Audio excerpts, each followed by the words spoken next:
Hello అండి, ఈరోజు mini వ్లాగ్లో రోటీస్ తోటి కాంబినేషన్గా 4-5 రకాల పప్పు ధాన్యాలతోటి మసాలా గ్రేవీ ఎలా తయారు చేసుకోవాలో చూద్దాం. దానికోసం 4 రకాల పప్పు ధాన్యాలు వాష్ చేసుకొని ఓవర్ నైట్ సోక్ చేసుకోవాలి.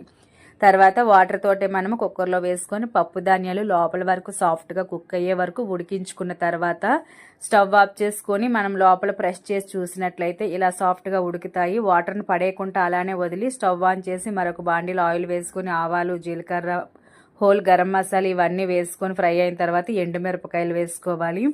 మీ కారానికి తగ్గట్టుగా, కొంతమందికి మసాలా ఫ్లేవర్ ఇష్టం లేనట్లయితే స్కిప్ చేయొచ్చు. తర్వాత పచ్చిమిరపకాయలు, పసుపు, అల్లం వెల్లుల్లి పేస్ట్ కానీ ఓన్లీ అల్లం పేస్ట్ కానీ వేసుకొని ఫ్రై అయిన తర్వాత కరివేపాకు, ఉడికించుకున్న పప్పు ధాన్యాలు వేసి ధనియా, జీరా powder, red chilli powder, salt వేసుకొని మరొక 5 నిమిషాలు సిమ్లో ఉడికించుకుంటే మసాలా గ్రేవీ మంచిగా రోటీస్ తోటి రెడీ అయిపోతుంది. చాలా బాగుంటుంది. తప్పకుండా ట్రై చేయండి. వీడియో నచ్చితే లైక్ చేయండి.